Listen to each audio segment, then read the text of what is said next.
warinyeganyeje aho wambara umwenda ugera munsi y'ikibuno ngo ufite amaguru meza baragushutse kandi nta nsombe twayatekamo. Wa musore we wagiye ugasaba urukundo ukareka kurata akazi ukora n'imishahara uhembwa n'inzu y'ibyumba bingaho ufite, ko ari mwe mwinyeganyeza mugatuma mukundwa n'abakuzi b'ibyinyo, umukobwa bigatuma gukunda kandi atari kugukunda naho akurikiye ibyo uvuze. Kandi nabo n'abantu bazikata, arabanza akagushyira hano, ufite iki? Ufite inzu, ufite imodoka, barize, mbega ukagira ngo hari kampani afite ashaka no kuguhama akazi ngo yiyobore. Musaba urukundo, ibintu ni bibiri, arugwe cyangwa arukwima. Wiza kumuratira ikofe n'inzu n'iki se tu. Naho umunsi umwe umenyanya n'umukobwa ahise amenya n'amafaranga ari kuri konte, n'inzu yawe itaruzura, n'imodoka ufite, n'ikiminu ubamo, nayo waguje. Umunsi umwe nawe NTIMUGAKABYE mugatuma batangira kubakura ibyinyo mu kandi kanya tishu narwaye nyoherereza 10. Siwe wabiteye, wamweretse ko yafite. Kenyera kanyenyeri 182 kakubone, kenyera kakubone, ni wowe winyeganyeje. Kandi umuntu urya amafaranga atavunikiye arya kurusha isiho. Warinyeganyeje aho umusore akora kwibera ugahama hamwe, akamanuka akagera hepfi ugahama hamwe. Aho warinyeganyeje, watewe n'umwuka wa Munoni na Tamari. Muri gushukwa n'imvura y'itumba, muri gushukwa nayo musambanira, ariko jewe mbateze impeshi muba muri mu bice ubundi. Mbifurije umwaka mwiza, uyu mwaka nawo muzawurye cyane, uyu mwaka muzagwize, uyu mwaka muzatunge, uyu mwaka muzagira ingendo z'umugisha, uyu mwaka muzubaka ibintu biremereye, uyu mwaka muzagira ubuzima. Twaherukanaga mu mwaka ushize, turakunda cyane Bishop wacu, turamukunda kandi turamwemera, turamukurikira tukanamukurikirana. Kandi icyubahiro Imana yaguhaye natwe tugomba kungamo tukakubaha. Uratwubaha, turabizi, uradukunda, ariko natwe turakubaha, turagukunda, tuzagushyigikira, tuzakurwanira ishyaka. Uri umugore w'intwari, umugore uhagurutse neza, umugore uvuga Imana, umuhanuzi kazi. Yaramanuriye mu kwezi kwa 8 arambwira ati ukwezi kwa 9 urakira amafaranga angana gutya, avuga umubare wayo. Ni menshi sinyavuga kubw'impamvu z'umutekano wanje. Arambwira ati n'uyu mubare, ati ndarahiye Imana izayaguha. Niko byagenze, yaje angana cyo pe uko yabihanuye. Mushumba ukurikirana abantu kakubaza tumeze ute, urihe? No mu minsi ishize ndi mu bihugu byo hanze, umwaka nawe utangiriye mu bihugu byo hanze, niho nawusoreje mpatangirira ubundi, ariko yarankurikiranaga cyane akambazaho ndi nkamuha amakuru. Atayo mavuta rwose turumva dushaka natwe kuyakira nugaruka mu gihugu. Ngira ngo aha naha kabiri mbwirije kuva nakandagira muri iki gihugu cy'u Rwanda. Turagukunda rero, tuzagufasha umurimo, kandi impamvu yo kugushyigikira no kugufata amaboko no kugufasha umurimo nuko ukorera Imana yaremye ijuru n'isi. Uri umurwanashyaka, ntabwo uri babahanuzi b'indiririzi dufite ubu ngubu. Ukunda Imana, ushyigikira Imana rwose pe. Imana iguha umugisha, tuzagufasha umurimo. Kandi ikindi n'abantu uyoboye barakwemera, ubundi barakwemera, ndabizi. Alright, ndabizi neza. Ubundi yewe nyumva sonorization yaha yonyine iri mu bintu bigaragaza ko abantu bashyigikiye umushumba. Ubundi mita nyumva sonorization. Hano hantu haba sonorization idafite akajagari. Ibi nabyo ni ibimenyetso byo gushyigikira amavuta y'umushumba. Haraho ujya kubwiriza ukavuga ese y'umutekinisiye ko ntaturanye nawe, ko nabangikanye nawe, y'umutekinisiye uje kundwaniriza kuri mikrofone akaba yihotoye, turapfa ikimwoka byaramwe. Ariko abatekinisiye baha nta shitani mugira, mwikomera amashyi muri abakozi b'Imana. Hanyuma abacuranzi namwe mukomeze mugume kuri iyo nanga. Tugiye kuganira kandi tugiye gusenga, na amasaha yo gusenga. Ye mu buzima busanzwe ndi umunyamasengesho, nkunda rero iyo bantumiye mu cyumba cy'amasengesho, kandi hano hari ibihe byiza, twamenya amakuru meza ubwami bw'ijuru bwatangiye kudutangariza amakuru y'ibintu bigiye kuba mu mezi 3 hano. Hagiye kuba ibintu bidasanzwe, umuntu wateranye hano agiye kubona ibintu bidasanzwe muri amezi 3. Mwegera Imana cyane kuko hari ibintu ishaka gukora. Tugiye kuganira ijambo ry'Imana dusanga muri Zaburi ya 10 umurongo wa 6. Ubwo ni indirimbo ya Dawidi, indirimbo ya Dawidi yaririmbye akayishyira muri Zaburi igice cya 10, igice ni cyo mu murongo wa 6. Haravuze ngo aribwira ati sinzanyeganyezwa kugeza ibihe byose, sinzabona ibyago. Reka tusubiremo uwo murongo. Aribwira ati sinzanyeganyezwa kugeza ibihe byose, sinzabona ibyago. Zaburi ya 16 umurongo w'8 yo ikavuga ngo, Zaburi ya 16 umurongo w'8 hakavuga ngo nashize Uwiteka imbere yanjye iteka, kuko ari iburyo bwanjye sinzanyeganyezwa. Zaburi ya 62 umurongo wa 3 ikavuga ngo, Zaburi ya 62 umurongo wa 3 naho umva uko havuze. 62 umurongo wa 3 haravuze ngo niyo gitare cyanjye yonyine n'agakiza kanjye, ni igihome kirekire kinkingira, sinzanyeganyezwa cyane. Zaburi ya 62 umurongo wa 7 hakavuga ngo niyo gitare cyanjye yonyine n'agakiza kanjye, ni igihome kirekire kinkingira, sinzanyeganyezwa. Muvuga ngo amen. Ni itangazo nzanye muri uyu mugoroba ryo gutangariza imbaraga yose yakurwanyaga, kwitangariza utazanyeganyezwa muri uyu mwaka. Niyo makuru nzanye muri iri torero, niyo makuru nzanye ko utazanyeganyezwa. Abari online namwe kandi mubyandike muko mutazanyeganyezwa. Amina. Ni itangazo rigiye kukuranga uyu mwaka, na malaria ikabimenya, n'umubu wakurya ukamenya ko utari bwinjize malaria kubera ko utazanyeganyezwa. Ndakire Profete Rukundo, Imana igumugisha kumerekeza, Imana igumugisha na protokole musengeneza wanjye, Imana igumugisha. Urana umwisengeneza wanjye yaravuze ati ntabwo ukwiye kujya wijana aho bigeze ubu ngubu, ntabwo ukwiye kujya uvuna protokole usanze, mavuta yawe turayemera, tuzajya tuguherekeza. N'inyuma hari abandi nuko bahuye na mbutiyaje, ariko barambwiye ngo bari mu nzira baza. Ariko turashaka kuvuga amagambo y'ubuhanuzi kuri wowe, ugatangira kubwira n'igifu nimba kimaze iminsi kikurya, ukakibwira uti sinzanyeganyezwa. Gatangira kubwira umuntu wavuze ko uzabyara umubajije, ukamubwira itangazo ryabonetse uyu munsi ko utazanyeganyezwa.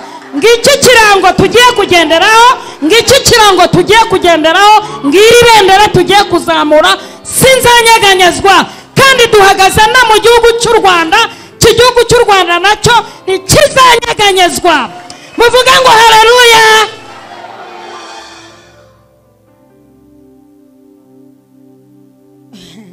Imana ishimwe cyane.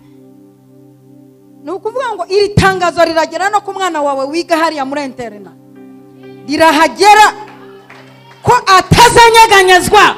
Iri tangazo riragera no ku mugabo wawe wari, rivuga ngo sinzanyeganyezwa.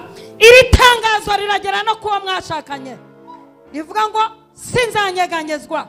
Nta bintu byo kunyeganyega. Muvuga ngo haleluya. Witonda ufashwe ari uko wabyumvise. Ubundi nge sinkunda abafana, sinkunda abantu banyereka ko bafashijwe bitaraza.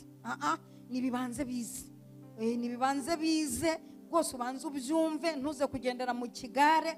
Abapene mukunda gufashwa utarabyumva ngo nibabona ntafashijwe. Reka tubanze tubigendanemo neza, kuko turabizi ko ibintu binyeganyeza bihari. Bacuranzi b'umuziki nabo bawuduhe tubatse. Turashaka kugira ibintu tubanza kubaka, turashaka kubanza kubaka inkingi, turashaka kubanza kubaka imfatiro, turashaka kubanza kubaka korutire, turashaka kubanza kwiyubaka ibintu biremereye mu rwego uzajya ugenda utanyeganyega kandi uri hagati y'ibikunyeganyeza. Jambo riravuga ngo umukunzi wanjye ameze nk'akarungu mu mawa. Aka karungu mu mawa gakunda guhura n'ibintu bigahohotera. Aho kameze gakunda guhura n'ibyatsi biza kugafunga. Ariko ikintu nkundira karungu mu mawa ntikajya kanyeganyega. Iyo kabonye ibitovu, ibyakatsi, ibihuru byaje kugafunga, gahama hamwe ntikanyeganyega. Kakarindira impeshi, kakavuga kati wagitovuwe. Jewe gahunda mfite niyo kuzamuka ntagoramye. Navuze ko naho hazaza ibingoramisha nzazamuka nemye ntagorama. Karunge kazamuka kabwira umufatangwa iti ntega amatwi, muri gushukwa n'imvura y'itumba, muri gushukwa nayo banyokorome babaha, muri gushukwa nayo musambanira, ariko jewe mbateza impeshi, kuko jewe mu mpeshi sinjya nyeganyezwa karungu, sinjya numa. Naho hava izuba rimeze nk'umuriro, karungu igahagarara yemye, ikabwira ibihuru iti impeshi iraje buretse gato, mbateza impeshi. Ariko ndugu yangu bigakura bigasagamba, bigakura bigasagamba, kwezi kwa gatanu kukaba guteyemo bikagumya bigasagamba. Karungu itanyeganyega itegereje ko bizava mu nzira. Karungu igategereza izuba. Wajya kubona ukwezi kwa gatandatu ikibabi cya mbere kikubise hasi kibitovu, kwezi kwa karindwi ibibabi bitanu by'imifatangwe, kwezi kwa munani amashama kurwanya gahunguka, kwezi kwa munani mu matariki nk'atanu mbaraga zakubuzaga gutera imbere zikava mu nzira, mu matariki 18 mbaraga zatuma gudashaka zigahunguka, mu kwezi kwa munani ku itariki 25 byatumaga visa yawe itaboneka bigahunguka, amashami yose yakugosa ngo udatera imbere agahunguka, maze abagore bazi gutema ibiti bakaza gutema ibiti byo gushingirira ibishyimbo. Karungu yanze kunyeganyega. Karungu yanze kunyeganyega, igahindukira ikavuga iti wagitovuwe urihe, wampinzeho cyane, warahinze kurusha amashuba, ugeze ubwo ukura undengaho, urampfuka ngo sinzarenga ahangaha, none impeshi kwitagusize. Hanyuma nawe wamufatangwe ko mwanjombaguye, hanyuma nkahama hamwe sinyeganyege. None muri hehe kw'impeshi ibahitanye n'amahwa n'ibibabi n'amashami bakaba babatemye bagiye kubacana? Muri hehe? Abanyabwenge nibo bari kunkurikira. Ubundi umuntu watumwe natumweho ni uri kunyumva, ariko umuntu ukunda Haleluya 10 biramugora. Ubu rero jewe ni winjira mu cyumba cy'umwuka uramenya iki Imana yagutumweho. Abanyamwuka murahari muvuge ngo amina. Karungu igakebuka ikabwira ibihuru ko mwashutswe n'imvura y'ukwezi kwa 4 n'ukwa 5 n'ukwa 6, ko mwashutswe n'ababahonga, ko mwashutswe n'abababesha. Muri hehe ko murangiye? Ariko jewe igihe kirageze mu mpeshi aho amakawa yeze, mu mpeshi aho ingendo zitangiye kugenda, mu mpeshi aho amakwe asambuye, mu mpeshi aho amadolari atangiye kunyanyagira, mu mpeshi mpagaze nemye sinzanyeganyezwa. Tera haleluya haleluya. Message iratambutse umunyamwuka yanyumvise. Numva ashaka kubwiriza abanyamwuka, ariko mukanya namwe muraza kumva abantu namwe iri jambo ririmo kunyeganyezwa, hakaza no kunyeganyega. Akantu kitwa kunyeganyega gaturuka kuri wowe. Kambanze mbisobanure. Uwo muziki muraza kumpa nabibasabye niko nababwiye. Ndawukunda cyane, ariko utazi igihe urambihira. Reka tuvuge icyanditswe. Iri jambo harimo kunyeganyezwa, hakabamo no kunyeganyega. Kunyeganyega biva kuri wowe. Kwinyeganyeza, stress. Kunyeganyega, hari abantu binyeganyeje ubwabo ku giti cyabo. Abangaba biraza kurangira namwe musanga hari ibitego byabatsinze, muze kwihana. Warinyeganyeje mu rwego witanze, wihaye amakuru, warinyeganyeje. Ninde wari kumenya ko utwite iyo utajya kuri status ngo wiposting ufate inda baze kuyisomagura? Warinyeganyeje. Ninde wari kumenya ko ufite umwana w'inzobe iyo utamupostinga ko bategeze baza kuguhemba? Muba muri mu bice ubundi. Warinyeganyeje. Warinyeganyeje. Ninde wari kumenya ko ufite umugabo ureba imirari barinda bavuga uko umugabo wawe ateye? Si wewe wamushyize kuri status? Warinyeganyeje. Ninde wakubwiye ngo uze kutwereka iduka ryawe waripostinze? Warinyeganyeje. Hari abantu rero bitsinze ibitego, bamwe mwitsinda iby'umutwe abandi mwitsinda iby'amaguru kubera kwinyeganyeza. Hari abantu mwinyeganyeje mwivamo mutangira gutangaza amatariki muzavukiraho hejuru y'agakeke k'ibihumbi 8 bakakakukuziza kandi utarigeze ubura amafaranga yo kukigurira, ugatangira gupostinga ko wagize ngo ko wujuje. Bira harimo n'umwuka wo gusabiriza ko wujuje. Ninde ubundi ninde se ubundi bakubyara twari duhari uraza kuturatira ko wujuje iyo myaka wamaze? Wamaze. Warinyeganyeje mu rwego bavuga bati turayimutegeraho keke y'ibihumbi 8 tumutegera ku rurabyo na gift tubimushyire. Aho n'imbaraga zo kwinyeganyeza. Warinyeganyeje aho umusore akora kwibera ugahama hamwe akamanuka akagera hepfi ugahama hamwe. Aho warinyeganyeje. Watewe n'umwuka wa Munoni na Tamari. Amunoni na Tamari nabo batewe n'umwuka wo kwinyeganyeza kugeza ubwo Munoni agira irari akavuga ati ndumva nshaka kuryamana na mushiki wanjye Tamari. Yarinyeganyeje. Hari abantu binyeganyeza mu rwego utangira kwerekana abana manifomo bambaye bakareba iriya rogo y'ikigo cya danje bagatangira kugira gute kumuhigisha urushinge. Niwe winyeganyeje. Ninde wakubwiye ngo ujye gupostinga amanota y'umwana wawe uyatwereka turayakeneye? Barinda bamuroga ubwenge buke. Si wowe winyeganyeje? Hari ukuntu mwinyeganyeza mugakabye. Ninde wakubwiye ngo dutangarize ko bazafata irembo tutarabyizera ko no kwirembo bukwe bupfa no muri civile bupfa? Hinda gace twereka itariki y'ubukwe nabwo ubanza uyisengera ushinganisha. Mwarinyeganyeje. Warinyeganyeje aho wambara umwenda ugera munsi y'ikibuno ngo ufite amaguru meza baragushutse kandi nta nsombe twayatekamo bituma abasore bakwirukankaho. Ni wewe wabiteye. Barinda bagutera sida. Ni wewe winyeganyeje. Ubundi hari abantu binyeganyeza ariko ntibabimenye. Ariko turi kujana, turiho turajana. Wa musore we wagiye ugasaba urukundo ukareka kurata akazi ukora n'imishahara uhembwa n'inzu y'ibyumba bingaho ufite, ko ari mwe mwinyeganyeza mugatuma mukundwa n'abakuzi b'ibyinyo. Umukobwa bigatuma gukunda kandi atari kugukunda naho akurikiye ibyo uvuze. Ubundi kizakubwira ko agukunda nuko uzamuhisha ibyo utunzeho iminsi mike ukabanza ukareba ko urukundo rumera. Kandi n'abantu bazikata. Arabanza akagushyira hano. Ufite iki? Ufite inzu? Ufite imodoka? Barize. Mbega ukagira ngo hari kampani afite ashaka no kuguhama akazi ngo yiyobore. Nimwe mwinyeganyeje. Sundi muba mubaza iki? Warize? Warize se ufite ikigo cy'amashuri ngo azakiyobore? Uzi Igifaransa, uzi Icyongereza, ufite kampani se ngo azayiyobore? Ibintu bamwigira nibiki? Nimwe mwinyeganyeza. Musaba urukundo ibintu ni bibiri arugwe cyangwa arukwima. Wiza kumuratira ikofe n'inzu n'iki se tu niho uzamenya ko ari n'umwigishwa wawe nyakuri.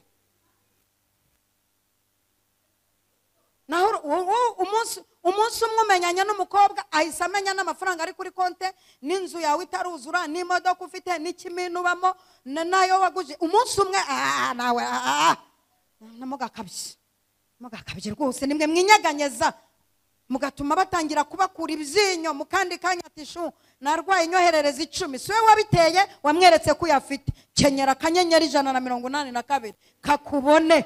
Kenyera kakubone. Ni wowe winyeganyeje. Kandi umuntu urya amafaranga atavunikiye arya kurusha isiho. Simwe mwinyeganyeje? Niko madamaze wowe urajya kwipresenta witwa runaka wizahanaha uri present imbere y'umusore amashuri wize n'amafaranga ukorera n'ibigo wayoboye n'iki uri kwipresent. Wowe n'umuboss ugiye kuguha akazi ko ari umugabo ugiye kugushaka. Banzu rebe nimwe mwinyeganyeza mugatuma abantu babubahuka. Mwarinyeganyeje murata ibyo mutunze, murata amazu nk'icumi bafite mufite bituma mwakira abapangayi bakubiswe ngo ubwo ari mwene data arangirira neza, kandi ibintu namwe mwihaye ngo kubera ko mupangiwe na bene so mukiha kuba mu mazu mutishyura, namwe mureke kunyeganyeza imitima ya bene so. Ibyo bintu mubikura hehe? Iyo nzu si y'ubuntu ni y'ubukode, itari kibakubwiye kwishyuriraho irahari. Ibyo kujya kumuratira ngo havutse ikibazo ngo abana ngo babirukanye, ntabwo ibyo mwabisezeranye, ishyura.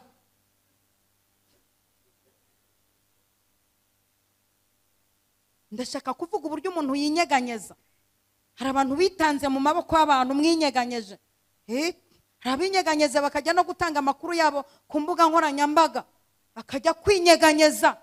Ariko uyu munsi natumwe ku bantu banyeganyejwe, ku bantu banyeganyejwe no ku bantu bari gutegurirwa ibitero bibanyeganyeza. Uyu Dawidi impamvu tumuvuga ntidusoze, turanamushimira yitwaye neza. Gera mu rwego n'umuntu yakuvuga iminsi 3 adaceceka. Reba imyaka tumaze tuvuga Dawidi aryoshye, aba bana b'abastari bitwaye neza. Ba Dawidi ukaza ukamuvuga, umwe akavuga amakuru yo mu ishyamba uburyo yashwanyaguje intare n'idubu, undi akaza kuvuga amakuru y'uburyo yishe Goliyati, undi akaza akavuga amakuru y'Irama, undi akaza kuvuga amakuru ageze ku ngoma, undi akaza kuvuga amakuru ari inshuti ya Yonatani. Amakuru ya Dawidi ntarangira. Ariko ndebera imyaka umaze, turashaka ikintu ukoze twavuga tukakibura. Kandi urya mu gitondo umugati n'icyayi, ejo ugahinduruka ngo igikoma, byaharimba umugati ugasigaho na nido, ugasigaho bya bibreba mushyiraho mukabyibuha nk'abantu badafite ibitekerezo byiza. Saa sita ukajya uvanga avoka na mayoneze, ninjoro wajya kurya reka sinakubwira nta nkuru nimwe barakwandikaho, nta ninjanga urica, n'imbebe yije uhamagara abahanuzi, niyo ubonye Marijoze uravuga ngo ni umurozi, ninjanga uyitambutse uravuga ngo aratambutse. Nta mateka namwe urandika twavuga, warangiza ukaza kutubwira ngo wariza wezeke. Dore abana bize, reka tuze tubasobanure. Ba Dawidi tuvuga ntiduhage. Dawidi ageze ino hari abasore mwakwisha. Dawidi ahingutse akagera kuri ubu butaka bwo mu mujyi wa Kigali, twese twamupigira isaruti kandi turamushimira. Kandi ikindi n'abantu barimo bagerageza gukora bakaza Dawidi, namwe ntimuboroheye, namwe ntimuboroheye. Imana iramukoresha mukajya kwanariza, sezera mbaraga zivaga buriya ntagikozemu, nabo ntimuboroheye. Bitumye Imana ikoresha abantu bingana nuko mutekereza. Ngaho ndebera Pawulo ageze ino. Aba bagabo mufite ibyangombwa by'ubutaka, mwubatse amazu, mufite za kadasiteri. Ndebera Pawulo ageze ino, kababwira ati jewe narakubiswe, nakubiswe inga. Jewe nahagararaga ahantu nkavuga ngo ndafata mpiri, ndakubita hasi bitekerezwa.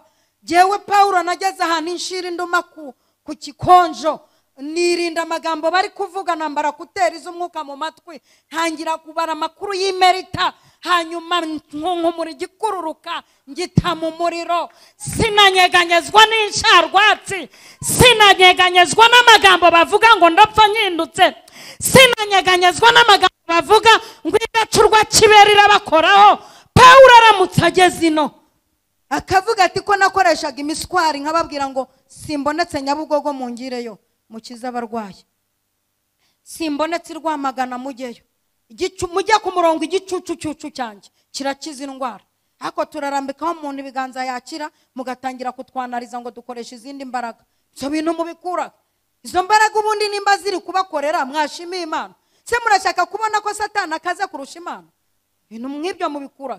Kandi n'ingaruka zo kuvuka mu miryango iraguza kwa baso no kwa sokuru, bya bibaraga bakoreshaga byo mu gicuma murimo muraza kubikompara n'ibyo mu nzu y'Imana.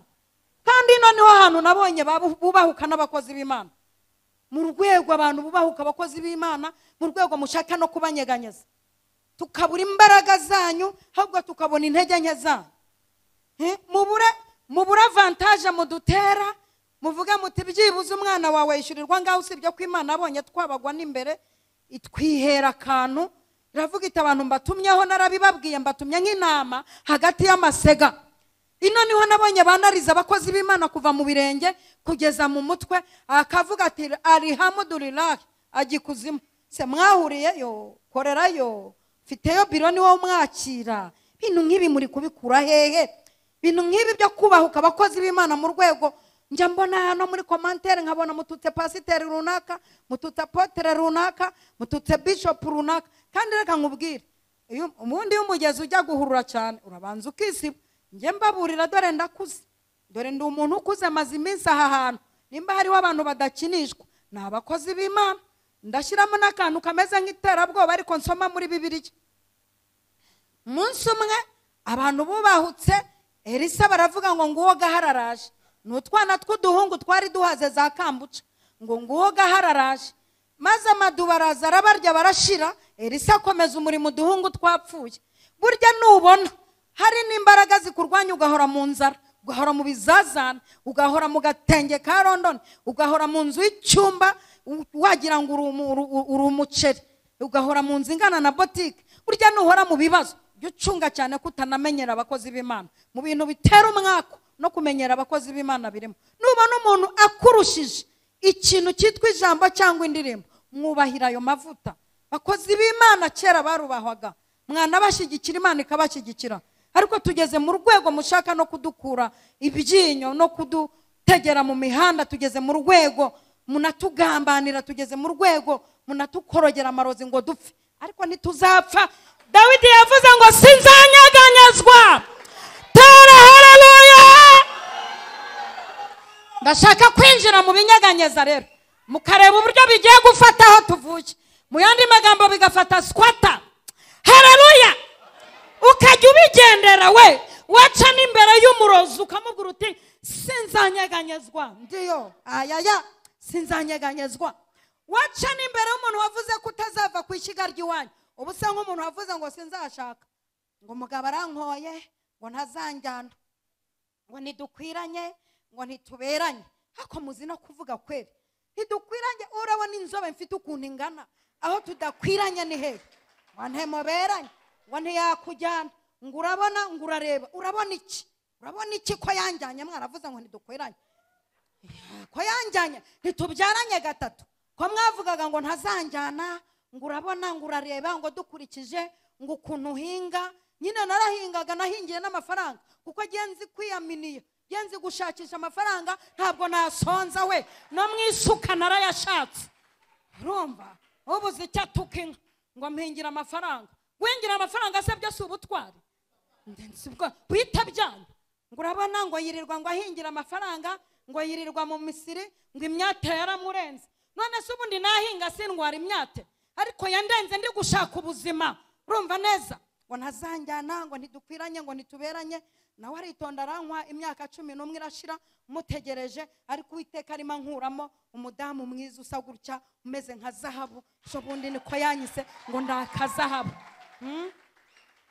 So bundi se niyanamije kwisi yose mbere ya za kamera tumudamu wanjye nakazahabu. Buriya abantu bavuze ko atazanjyana akaba ari manyita kazahabu. Sinzanyeganyezwa. Ya. Komera Imana amashyi nimba nta bitega by'iwanyu byagukurikiranya ahangaha. Mutangiye gufashwa se? Reka nze mbabwire. Ubundi ikintu kikunyeganyeza uraza no kukidusobanurira.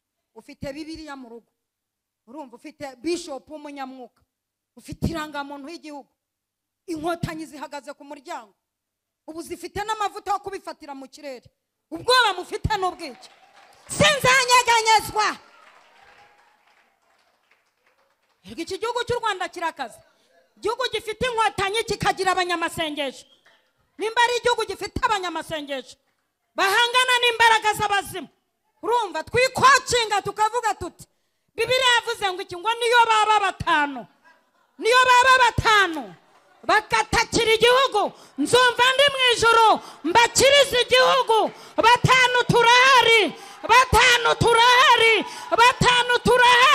Izadukiriza igihugu, izadutabarira igihugu, izaturindira igihugu. Tera haleluya. Batanu turahari. Imbaraga z'umwuka turazifite, kandi no ku ngumi nitworoshye n'ibitso sentire ntwari. Batanu nabazingazinga.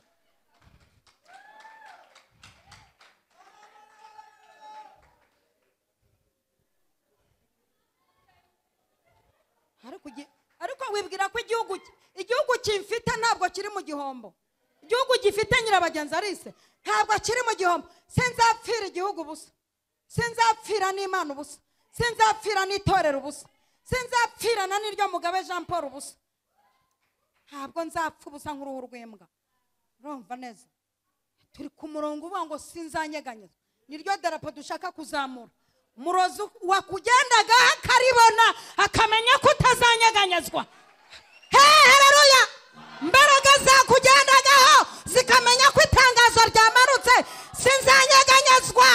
Tera haleluya cyane. Ya ya ya ya ya ya ya ya ya ya ya cha cha cha wa muziki noneho ubu ndawukeneye we. Sinzanyeganyezwa. Aha aha ha sinzanyeganyezwa. Shiriramo injyana ya rap. Aha aha aha ha ha abana b'Imana dufite sapoti. Ntituzanyeganyezwa, ntituzanyeganyezwa. Aha aha abana b'Imana. Aha naho amarembo y'ikuzimu yakinguka,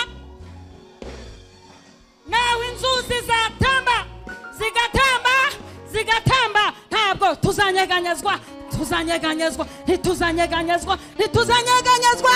Ha ha Dawidi ati naho Goliyati yazamura ingabo ingabo ingabo ingabo, ariko jye nishidubu n'icintare n'icintare n'icintare intare intare intare intare intare. Aha Dawidi aravuga ati n'icintare n'icidubu. Uyu Mufilisitiya aha utacebwe aha arapfa arapfa arapfa. Sinzanyeganyezwa, sinzanyeganyezwa, sinzanyeganyezwa. Aha ha ha ha aha aha aha bene wabo mu myobo mu myobo mu myobo mu myobo baramubwira bati Dawidi genda gace, genda gace, ugende gace, subira mu butamatama, subira mu butamatama. Dawidi ati uyu Mufilisiti utarakebwe arapfa arapfa arapfa arapfa arapfa. Sinzanyeganyezwa, sinzanyeganyezwa, sinzanyeganyezwa, sinzanyeganyezwa, sinzanyeganyezwa.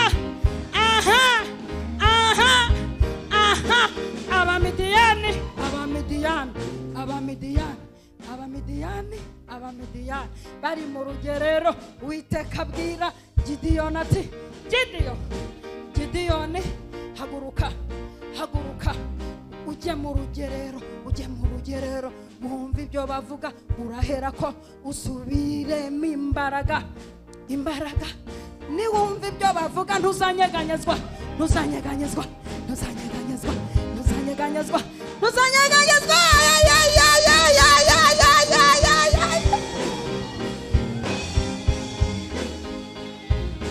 Gideyoni aramanuka aramanuka aramanuka ajya mu rugerero, ajya mu rugerero, ajya mu rugerero. Yumva ibyo bavuga, yumva baravuze ngo ndose irobe rya sayiri ryikaraga ririkaraga ririkaraga rigwa ku mahema, rigwa ku mahema. Undi aravuga ati yo ni inkota y'Uwiteka na Gideyoni, kuko ntazanyeganyezwa, ntazanyeganyezwa. Aha aha Uwiteka abwira Gideyoni ati manuka ujye ku mugezi ubamanukane, ubamanukane, bamanukane, bamanukane, nibahagera abajabagiza ushyira ukwabo, abanywesha amashyi ushyira ukwabo. Hanyuma ndakwereka abantu batari bunyeganyezwe. Gideyoni arabamanukana, Uwiteka aramubwira ati aba 300 banywesheje amashyi nibo mugiye gutabarana. Uwiteka ati ntimuzanyeganyezwa.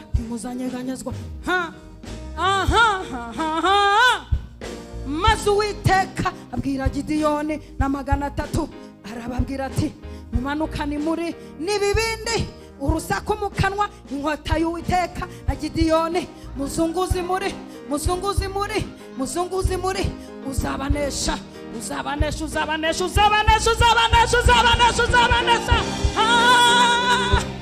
Muzanyeganyezwa.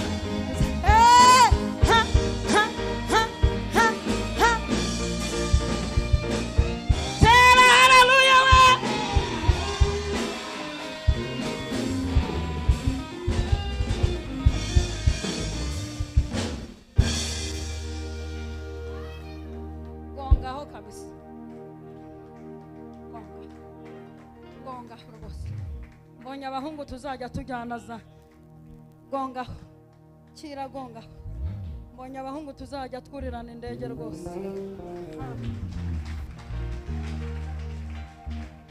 Muramaniga yanjye. Twegereze ku musozo. Ndashaka kuvuga ku mugabo witwa Yobu, wahuye n'inkuru mbi mu gitondo izuba ritararasa. Inkuru ivuga ngo abana barapfuye. Yobu ati n'ingamiya ziragiye. Ati n'amafaranga ararangiye. Batese Yobu ko tubana ntacyo bivugaho. Yobu ati sinzanyeganyezwa. Ijambo rya mbere navuye mu nda ya mama nambaye ubusa, nzasubira mu nda y'isi ntacyo nambaye. Cyose igitego cya mbere, magambo yo kutanyeganyega. Igihe kiragera, Uwiteka aravuga ati Sata, nubwo washese Yobu hamuziza gati, ukabugarutse, ukabuje gusaba umubiri, naho ndawuguhaye. Ariko imbaraga ziri muri Yobu ntabwo anyeganyezwa, ntabwo azacogozwa n'incamugongo. Abazimubwira nibo bazagwa, abanzi be bose nibamugarura mu nzira hisemo ijya mu ijuru. Abanzi be bose nibamugarura mu nzira hisemo ijya mu ijuru. Umubiri watakwa n'ibishuti, ariko Yobu aravuga ati muri ibi bihe umubiri ugiye niwo ntangiye guhishurirwa umwami Yesu bataramenya. Muri ibi gihe umubiri ugiye niwo ihishurirwa rizanya Kristo. Ayaya aratangira aravuga ati nzi yuko umucunguzi wanjye ariho, ndamureba ariho, amaherezo azahagarara mu isi, amaso yanjye azamubona se yundi, umutima wanjye uramarwa n'urukumbuzi, ntabwo nzanyeganyezwa. Imana irebye iravuga iti Yobu we, kubera ko utanyeganyeje nzanye indishyi z'akababaro. Hari abantu 3 cyangwa 4 5 bakwakira indishyi z'akababaro z'imisi bamaze bazengera. Hari abantu bari tayari ngo duhagurukane imbaraga z'Imana twakira indishyi z'akababaro. Ayaya tera haleluya, ongera haleluya, piko sandekataye. Dore rero abagabo 2 bakubitanye n'abagabo 10 banyeganyeze. Abagabo 10 b'abatasi baravuga bati twebwe igihugu turahageze, ariko tuhageze inzabibu zirahari. Dore n'ubu ngizi pe bimenyetso turabizanye, ngibi bimenyetso, ariko dusanze abanaki ni barebare, ni banini, bateye ubwoba. Ariko twageze ubwoba bugiye kuza, kumva buratunesheje. Ariko turebye dusanga turi inzige mu maso yabo. Muri inzige muranyeganyeze mu rwego mwisinzige.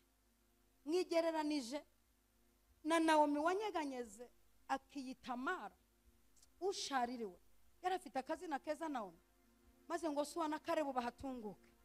Abagabo baraye kwa maraya batagiye gusambana. Abagabo maraya yarebye aravuga ati mwibite byanyu, bati twe rero nta gahunda dufite yo gutega, ntabwo turi indaya, ahubwo ikintu kituzanye turashaka iki gihugu tuje kugitata. Maraya tumva Uwiteka aravuze ngo igihugu arakibahaye, indaya ibi barebeyemo. Uwiteka avuganye nanjye ngo igihugu arakibahaye, ariko nimuza kugifata muzanyibuke. Bati urakoze. Bati use turihisha hehe ko hari amakuru dushaka kumenya. Bundi umuntu ugendera muri ritimo yo kutanyeganyega yihisha naho ikibazo kiri, kandi akahakura amakuru akaharamukira. Muntu utazanyeganyezwa aryama no mu nda y'ikigeragezo bugaca aririmbiramo ngo ubwo Mwami Yesu ankunda ndamahoro. Muntu ufite amavuta yo kutanyeganyega aravuga ati naho imitini itatoha nzabibu nizere bagahingira ubusimyerayo nta kabuza. Tera haleluya ebyiri. Aha. Yosuwa na Karebu bahageze batumva nibyizo nzabibu nizo mu gihugu. Byo nukuri gihugu tukivuyamo giteye ubwoba koko abanaki barahari. Nibarebare koko bazi no kurwana baritoje. Ariko twebwe ikintu kidutabaye, cyambere kidutabaye, hari ahantu i Kadeshi twasengeye i Baruneya. Imana itubwira ibintu bikomeye, iratubwira ngo nzabaha igihugu.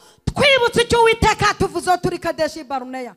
Dusanze abagabo bitwa abanaki bagomba guhinduka imitsima, bagomba kuba imitsima, tukabarya, tuzabarya. Haleluya. Ngo ako kanya imbaraga z'Imana zibazamo basubira gutera i Kanani. Yeriko irariduka bitewe n'abagabo babiri batanyeganyeze. Ibikunyeganyeza bihari. None umugabo arataha yasinze ngo nditahiye. Urataha ujya hehe? Umugabo aragucira mu maso ngo ndagiye nanga gasuzuguro. Ataha ujya hehe? Uko bamukubisa amacandwe ntiyavuze ati ndemera mbapfire. Umugabo arabura akazi amezi 2-3 nta kanyamazanye, ugatangira kubona ko atuzuye mu mutwe, aruzuye. Ahubwo itonde kunyeganyezwa. Nagende gake nyama zitera indwara. Basanga Uwiteka ararebye abona nta control ufite, aba bambuye inyama n'isukari. Ariko mu byo buhamutana akora ka siporo, mu byukamo munywa ibyayi n'ibikoma nta siporo, nta gym nta siporo, nta n'umuganda mukora. Wasanga no hari n'abarokore bicaye batajya mu muganda. Umunsi w'umuganda mukaba muryamye mwasinziriye ngo murananiwe. Arangize ejo ikibazo cyavuka mugakenera ubutabazi. Akose witebyaye kweri ubura umuganda uri umusore, ubure inkunga, ubura akazi, ubakubwira ngo uheke imbunda ujye ku rugamba babishobora. Kweri n'umuganda utawushoboye, urumva utaranyeganyeza. Reka dukomeze. Mvugira ngo amina rero. Ibintu binyeganyeza birahari, urumva neza. Hazagira umuntu ugushukisha umushahara we ngo agutera icyaha. Kibwira Satani ko ukiri muto uzakira. Urumva neza. Natwe tugeze mu myaka hafi 50, turacyari bato tuzakira. Hazagira umuntu kunyeganyeza yitwaje icyo ari cyo. Nimba arahiriwe mu buto ashobora kugera imbere bikanga. Uwiteka arabigutwaje yanze kubiguhera mu butayu. Arabigutwaje kugira ngo ubanze wambuke uve mu maboko ya Farawo. Abiguhere mu maboko ya Farawo wabisangira n'abanyegiputa. Yarabigutwaje kugira ngo ntiwanabishobora kubyambuka n'inyanja. Wewe washobora kwambuka inyanja n'imizigo. Yarabigutwaje itondo ujya Kanani. Ureba ibihembo by'abantu batanyeganyeze. Hari ibihembo Imana yabikiye aba bantu. Muvuga ngo amina. Tera haleluya. Mana ishimwe haleluya. Ongera haleluya. Twahuye n'incakura, nkunda kuzivuga, zincakura z'abagome zaje kunyeganyeza ukwizera kwacu. Rimwe na rimwe ziturogera abana, bundi ziturogera abo twashakanye, bundi ziturogera imiryango, bundi ziturogera amaduka. Babona bukeye tumeze neza, umuntu akakuroga bugaca muhura. Nimba hari ikintu kibabaza mu buzima ni ukuzinga umuntu ngo ntazashaka. Kwa gatandatu mugahurira muri rompuwe yambaye agatimba, imodoka ziri kuvuga ngo bi. Nimba hari ikintu kigoranye ni ukuba wariciye umuntu bukwe, imvura ikagwa ugeze ku marembo y'urugo rwe. Biragora kugama ku muntu wiciye ubukwe.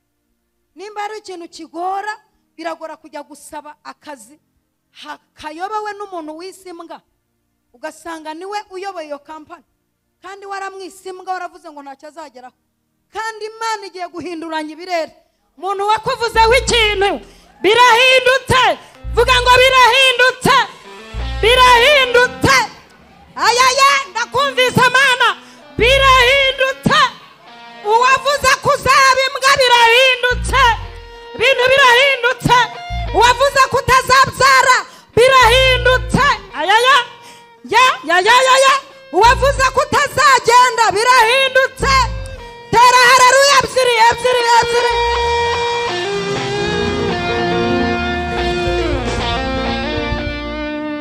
ikindi kinyeganyeza umuntu wajya gushyikira akantu kabona bitangiye kuza mu minota mike ntumenye aho umuyaga uturutse kagira ngo ni nk'umupolisi uje aravuze ngo nturenga aho ngaho ni ibicanira kenshi byaho tuvuka mutigeze mutambira ngo muvuge muti batambye amahene reka mbabwire yewe ubu ndakuze n'amaso yanjye yabonye byinshi amaso yanjye yabonye aho batamba amahene bakajya bivuga bivovota bafite amacumu bagatamba bakavuga bati twe n'abadukomokaho nitutishyura abadukomokaho bazabyishyura ukaba ukirwana n'ibintu wishyura byakozwe utaranavuka cyangwa uri ku bibero bya mama wawe ukaba uri kwishyura ukaba uri kurwana n'inkoko y'ibara rimwe bajyanye ku gakecuru ukiri mu mugongo bayishoreye iyo nkoko ikaba ikiburana baragiye kuyitamba bakayivugiraho amazina yawe bakayibaga n'inzima isakuza bakayivugiraho amazina yawe n'izi saha uhora mu mugisha w'ibara rimwe uhora urya ibiryo by'ibara rimwe mu gitondo ni kawunga nimugoroba ibirayi uracyarwana n'izo mbaraga z'ibicaniro ariko bavuga bati turashaka kubabohora izo mbaraga muzane ituro ntawigeze abasaba amafaranga mujye muyajyana kurangura amafaranga muyajyane guhaha amafaranga muyajyane kugura imisoro n'amapatante amafaranga muyajyane kwa mutangana ariko nimugera imbere Imana muvuge muti tuzanye amaturo umunsi Imana ntegetse gusaba umugisha numva shaka gusaba umugisha wo mu biganza apotre ngusabye uburenganzira shingiye ku mavuta Imana yaguhaye munsi y'amavuta y'ibirere byawe ntiza ku mavuta yawe gake ndakubaha na Elisa yigeze kubwira Eliya ati mpimigabane ibiri y'umwuka ikurimo nanjye mpabwa uburenganzira bwo kwambuka Yorodani ndumva shaka gusaba umugisha kandi nanjye ndaza gushyiramo hariya ndashaka kuvuga ngo muri uku kwezi kwa kabiri ukwa gatatu ukwa kane kwa gatanu kwa gatandatu kwa karindwi kwa munani kwa cyenda kwa cumi kwa cumi na kumwe kwa 12 bonane sinzanyeganyezwa tugiye kwinjira mu mavuta yo kutanyeganyezwa